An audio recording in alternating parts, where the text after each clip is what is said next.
வானோடும் மண்ணோடும் இல்லாத வண்ணங்கள் பெண்ணோடும் கண்ணோடும் நான் காண்கிறேன். தாலாட்டில் இல்லாத சங்கீத சாரங்கள் பாராட்டும் உன் பாட்டில் நான் கேட்கிறேன். மழைத்துளி என்னதவம் தான் செய்ததோ மலர் கொண்ட மார்போடு தொட்டாடுதே.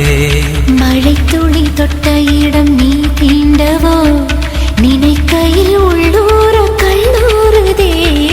என் மேற்கு பருவக்காற்று தேனி பக்கம் வீசும்போது சாரல் இன்பச்சாரல் தென்மாங்கு பாடிக்கொண்டு சிலு சிலுவென்று சிந்துதம்மா தூரல் முத்து தூரல். வெங்காட்டு பொத்தக்கள்ளி சட்டென்று மொட்டு விட செங்காட்டு சில்லி செடி சில்லென்று பூவெடுக்க. தென்மேற்கு பருவக்காற்று தேனி பக்கம் வீசும்போது சாரல்